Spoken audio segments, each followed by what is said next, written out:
Sunrise comes to warm our hearts. Through the ashes of war, through the blood and the gore, a man who once born in this world that is torn, a group that cannot just be stopped or forgot, will rise and overcome all odds.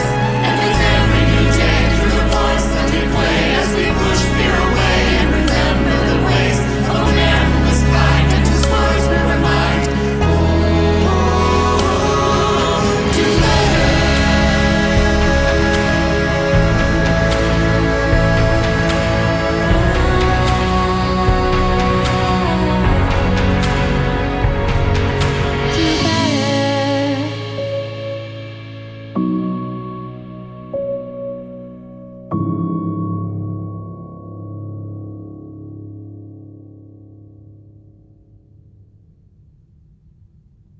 The first feeling from the awakened world were the waves of misery, and nausea still coursing through my veins.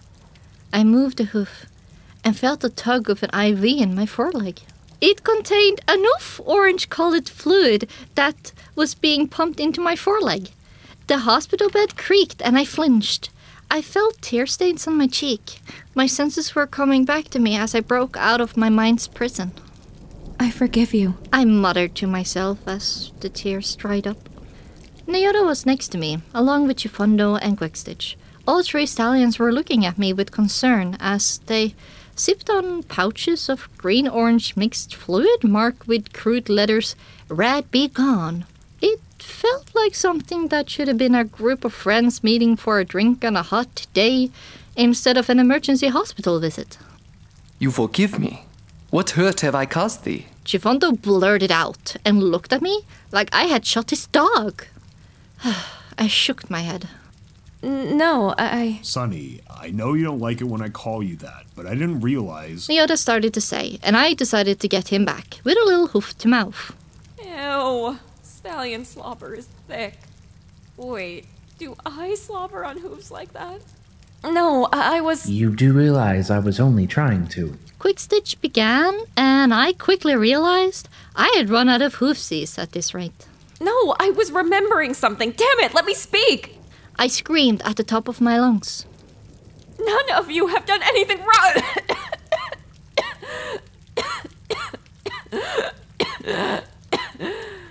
The shouting devolved into coughing mid-sentence. The anger in my voice hurt, physically. Throughout my throat, I felt the ripples of raw flesh being painted. From the expression on their faces, my shouting and coughing hurt just as much emotionally. I grasped for breath and was relieved when the coughing stopped and there was no blood taste. Well, that's a good sign, right? Unless I've run out of blood to give. Right, Sonny. We were just a little concerned was all. You were completely unresponsive there for a bit. Nyota explained. His hoof moved up to rub against my mane, softly stroking it. I froze up a bit and stared at him, realizing I was starting to tear up. We just wanted to make sure the radiation hadn't done anything to your mind. My mind? Radiation can do what we encountered back in the minefield and the donut shop. What could it do to a brain? Oh, you know, things we don't want to discuss tonight, Sunrise. You should just focus on your friends. The way Pink said friends was both creepy and surreal all at once. She felt somewhat vicious about it even. I shook the tears from my eyes and looked at Quickstitch, Chifundo, and finally Nyota. Any long-term effects? I thought I'd been exposed to quite a lot of radiation. Well, beyond what would be considered a safe limit. I felt a shiver pass through me as a unicorn magic glow squeezed the Radaway bag and forced more of it to pump into my veins.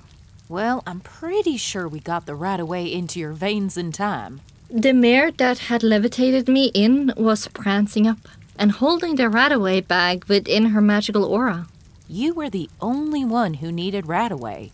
Every pony else just needed a couple bags of our homemade radiation remover. I raised my hoof to stop her from talking further for a bit. What's your name? We never formally were introduced. I'm pretty sure my companions didn't shoot you because we were badly outgunned. The mare looked aghast at me, and I slowly lowered my hoof. Oh, sorry about that. I just got so concerned when I saw a filly that looked so close to death from radiation poisoning. I'm Picline. She smirked as Chifondo started to push every pony away from me. All right. Sunrise is fair in mind. Seems we are out of this bind. He declared, starting to nose the other 2 stallions away. He then turned to Picline with a grateful expression upon his face. What do we owe for Sunrise's woe? Well, it is rare a pretty stallion like you comes along, but we can discuss that in depth. The Rad Be Gone isn't terribly expensive since we can cook it ourselves, but Sunrise's Radaway may be a bit costly. When she said costly, Picline leaned in towards Chifondo and flooded her eyes at him. Is she flirting with our strange pink zebra? We can cover it. We are not without profit. Chifondo replied, as he was talking to her like any other merchant. Oh, I'm sure you can. The mare purposely paused and trotted a few steps, fluttering her eyes. After all, a handsome stallion like yourself is certainly worthy of keeping healthy. Picline replied and turned her flank to swish her tail in his direction. She batted her eyes at him again. He didn't blush nor look away. The stallion wasn't reacting to the looks at all. I'm sure you will be reasonable. What do you believe would be feasible? Chifondo spoke, like none of the flirting that any of us were seeing was even happening. Picline rolled her eyes and looked a little wounded. Is he that oblivious? Really, Chifondo? You can sense the moods of spirits, but you can't tell when a mare is flirting? Oh, yes. Quite feasible. Picline moved and brushed up against him bluntly. This wasn't just flirting, it was outright hitting on. All of us saw it, and every one of us looked to see Chifondo's reaction. The pink-striped zebra only took a moment to adjust his weight from the brushing of the mare against his bare flank. How much do you think would cover our medical drink? He negotiated, ignoring the fact that Picline was trying her hardest to get his attention. Sunrise, you aren't imagining it. Picline is hitting on him, and he's clueless. I got out of the bed and walked behind Chifondo. I saw that Picline was staring right at his hindquarters. I must confess, I even stole a look myself. What the? Oh dear, that explains a whole lot that I did not expect.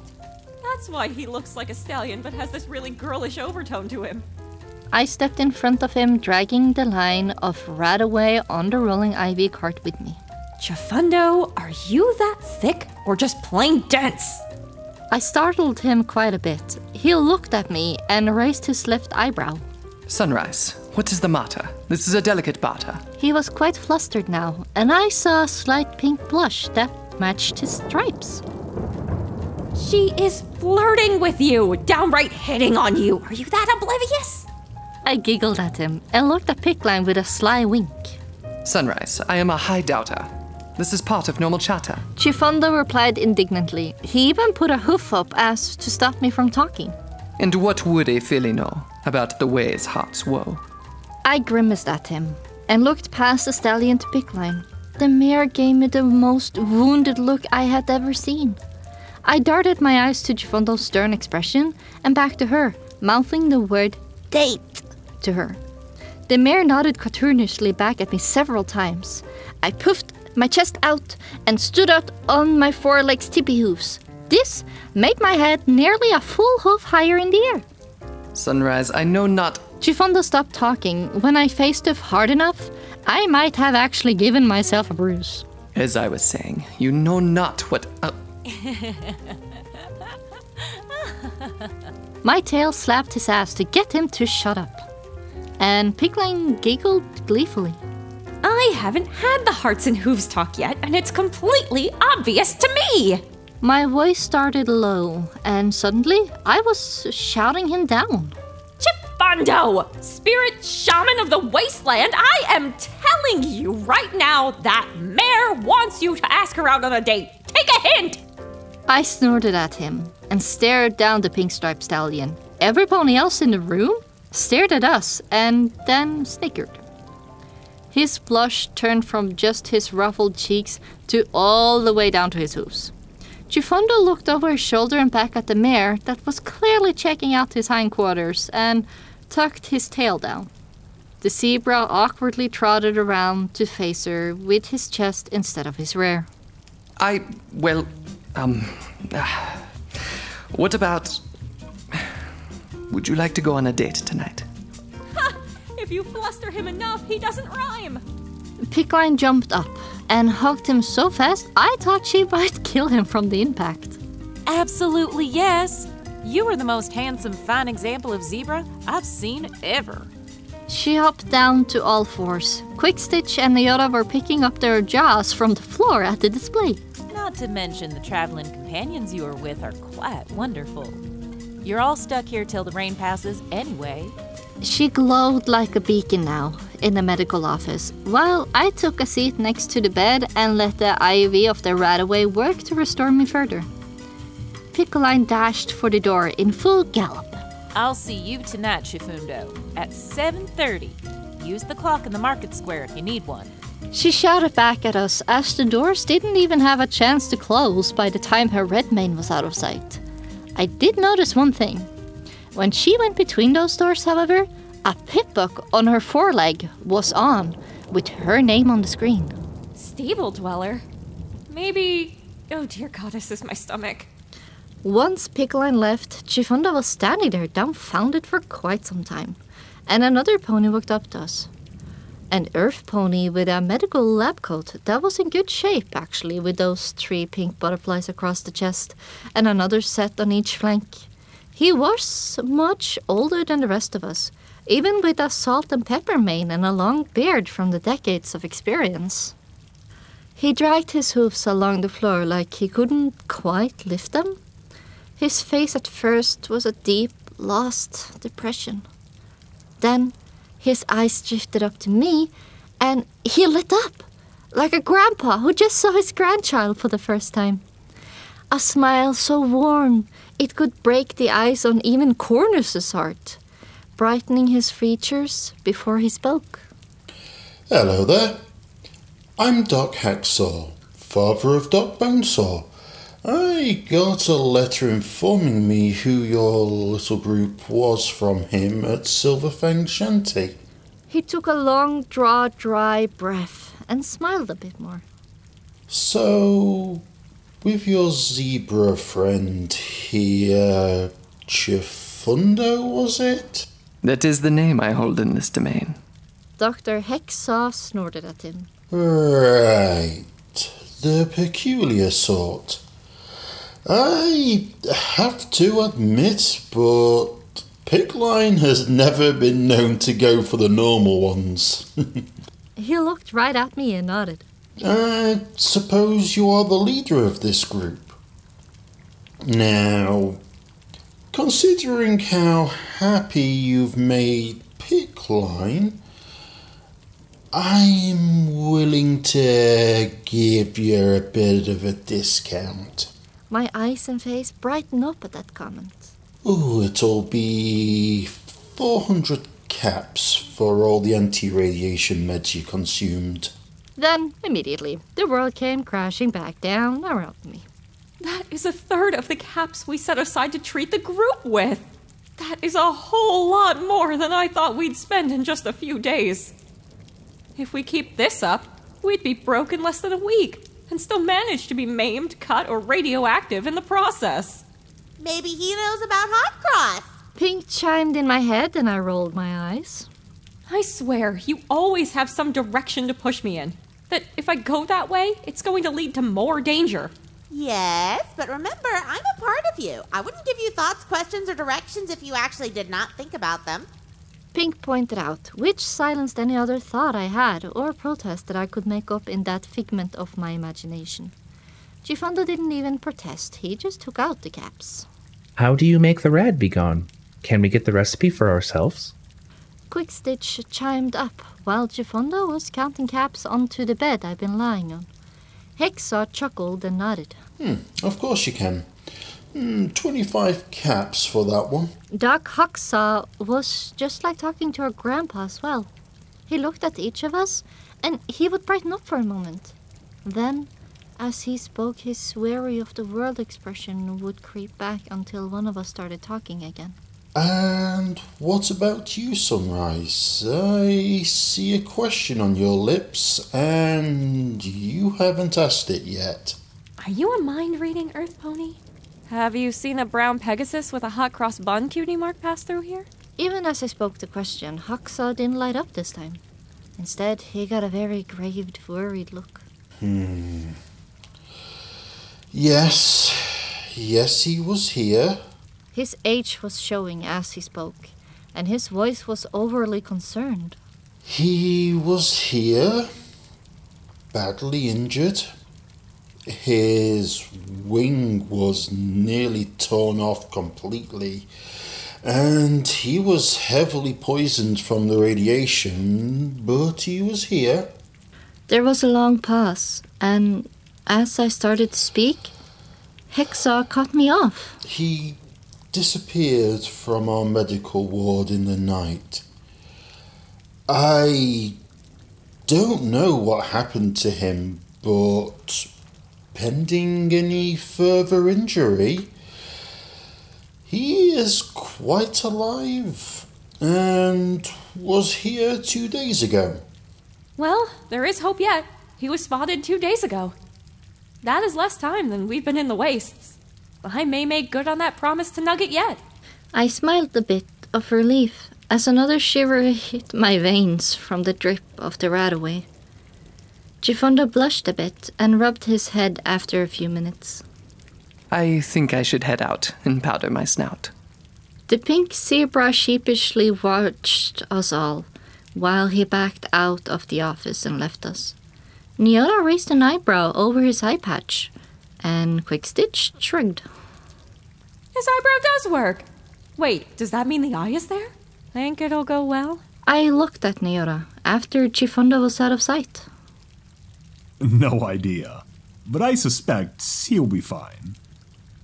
Nyora replied, and I could swear his patched eye was still looking right at me. Corners was out of her box. Well, that is extremely new. She actually comes out of the box? On her flank was a cutie mark now. A box with several wrenches sticking out of it and metal plating on it. She had gotten her cutie mark. You seem awfully proud of that. I teased with a grin. Aren't you proud of yours? Corner shot back and looked at me like I was stupid. I don't even remember how I got mine. I replied, and looked back at the mark of a power-armored earth pony exploding from the inside out, all of it plastered on my skin permanently. I don't know how I got you. How many ponies can say that? Almost every pony I know remembers precisely how and when they got their mark. I haven't got the slightest clue where I got you, or where this insane knowledge of explosives comes from. I turned back to speak to Corners, but she was already gone. That, or she had hidden in a box somewhere, and I couldn't figure out which one. Well, I feel like I should share where mine comes from. The voice of Quickstitch was cracking as he spoke, breaking from some emotional weight we couldn't see. He was wearing his armor, so all we saw was the medical cross and the symbol of the 3 butterflies that Fluttershy used for the Ministry of Peace. You should listen closely to this. He's about to open up his heart a bit. Pink said, and was wearing what looked like a reporter's trench coat and an angler hat, a set of notebooks poking out of her hat as she herself had a notepad and a pencil in hoof. Where do you get that stuff? How do you know? Never mind. I'm gonna have to learn to just roll with you, aren't I? Shh, details to get. Did the figment of my imagination just tell me to shush? Did that just happen? Are you serious right now? Pink, since when do you think you have the right to tell me to shh? I said be quiet. Right now. I have details to get. I thought Alguacil or Nyora would be scary. Pink screaming was the most intimidating thing I had ever experienced. Her head got 3 times the size, and she looked like an absolutely nightmarish monster.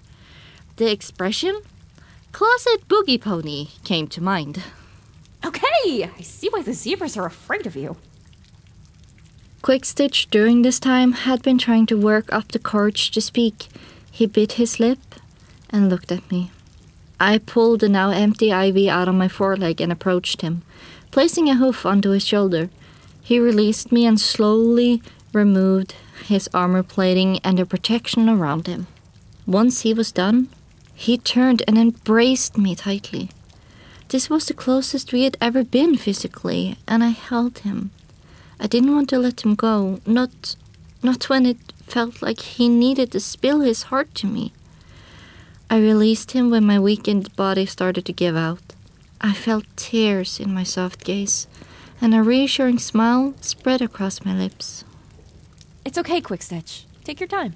I took a gaze while I waited for him to speak. His cutie mark was a set of needles sewing into what looked like flesh.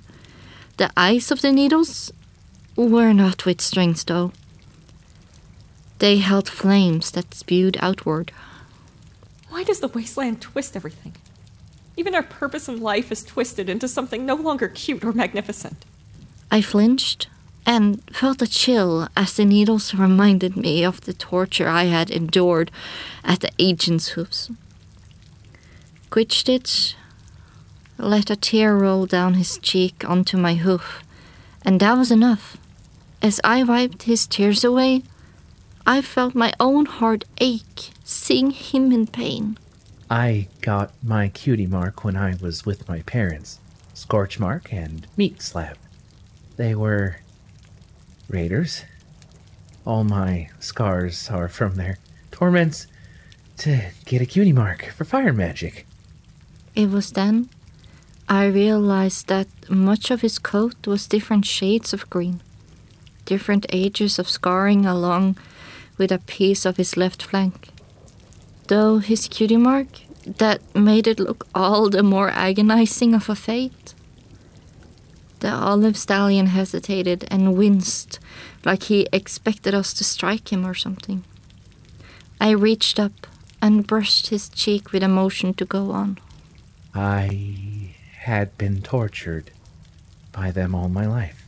I kept the hoof on Quickstitch's shoulder. Something inside me wanted to keep him reassured, and I had to keep it there. I wanted to hear this, as much as I felt like he needed to get it out. Then one day they captured a mare, some earth pony who didn't know better to run. He looked lost in thoughts, hurt in his eyes. His lips quivered while he continued to speak. He sent me in there and locked us in private.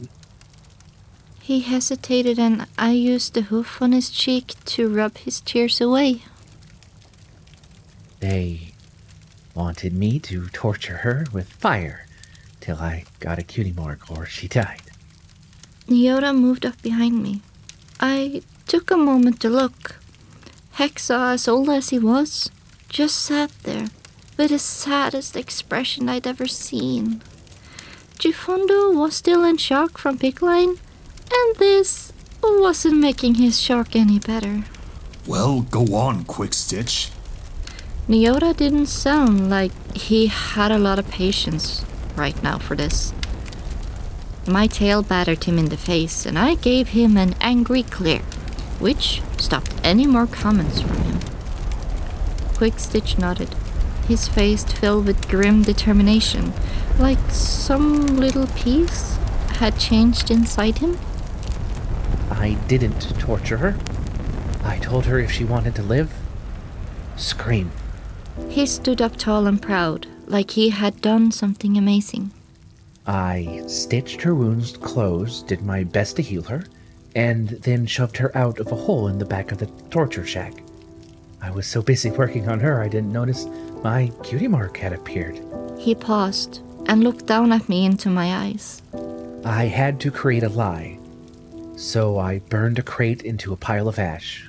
When I stepped outside, everyone was celebrating that I had my mark.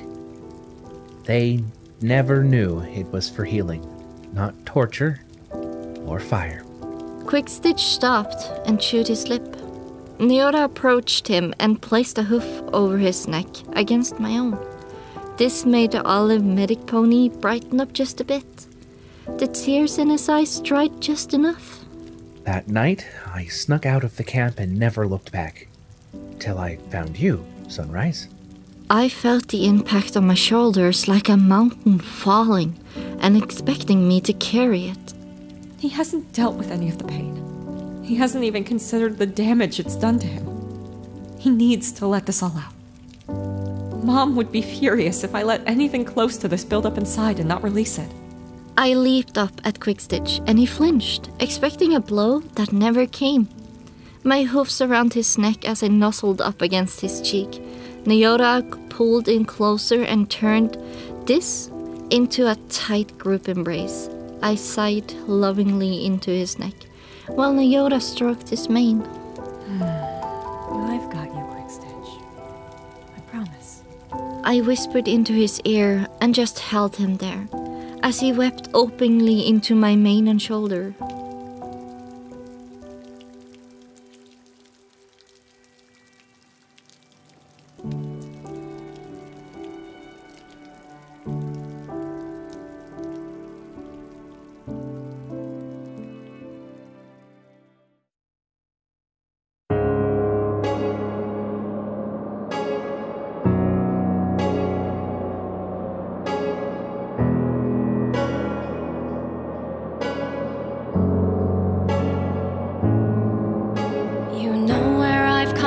But not from how far. Our journey's so ruthless, I still bear the scars. And what matters ain't that the world saw its end, but what kind of life we will spend. I'm trying to be better, but still miss the mark. And each time I save you, I'm left in the dark. No, when you're in trouble, I'll be by your side. My love for you ain't gonna hide.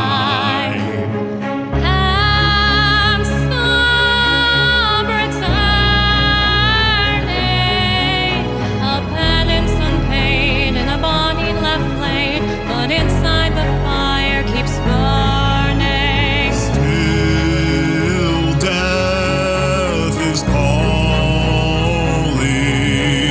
The rivers run dry 'neath a blackened out sky, and all the dead trees are falling.